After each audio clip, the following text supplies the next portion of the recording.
All right, let's bring in our chief business and economics correspondent, Rebecca Jarvis. So, Rebecca, we saw how the markets didn't like Trump's tariff announcement at the beginning of the week.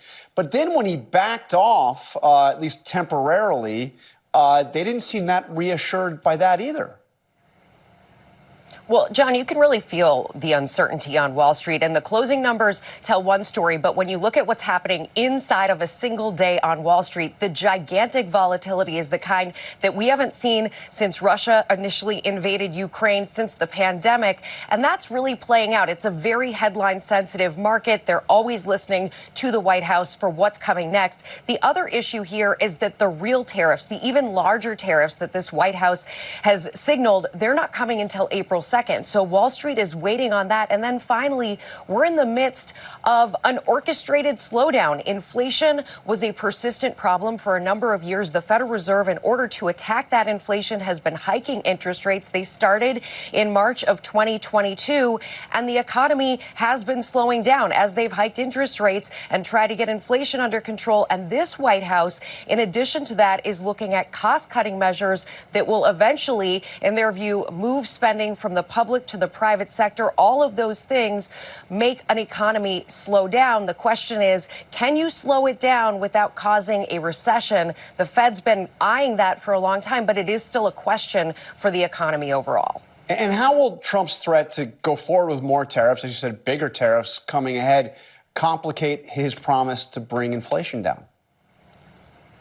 It does complicate things. Tariffs will likely be a one-time price adjustment higher, and those larger tariffs, those reciprocal tariffs that take effect in April, will have an impact. American companies who import products, they're going to be paying this higher tax at the border.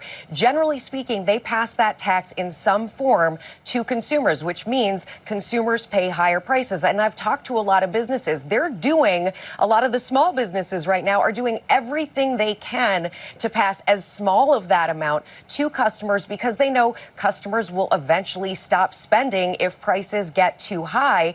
And they're working on splitting things. Even one business I spoke to, they're trying to share that added tax with their counterparts in Mexico. But the big question going forward for the economy is, if consumers start pulling back dramatically, if they stop spending and buying things because prices have gone so high, that eventually does ripple through to things like jobs. And in a very real way, if you look at something like an avocado, vegetables coming from Mexico, certainly an area that will be impacted with these tariffs. If you look at an avocado, that 25% tariff takes the cost of your $3 avocado to about $3.75. That is inflation. That is a cost of a very everyday good and item going up on American families. And quickly on jobs, we saw the jobs report Friday, 151 jobs added, a little less than expected, but it only included 10,000 jobs lost from the federal government.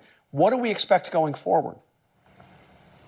Right. So, John, because of the timing of the DOGE cuts, they actually came after that report was taken. And so when you look forward, you're going to see a larger reduction in government jobs because of the DOGE cuts. And then the big question is, what does it do to our confidence? We're starting to see consumer confidence wane.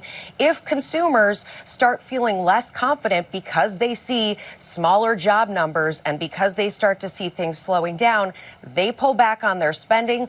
Our spending is what generates most of our economic growth. If that goes down, so does the jobs picture, because companies start looking at what they're doing and they start having to cut those jobs as well, John. All right, Rebecca Jarvis, thanks for joining us this morning.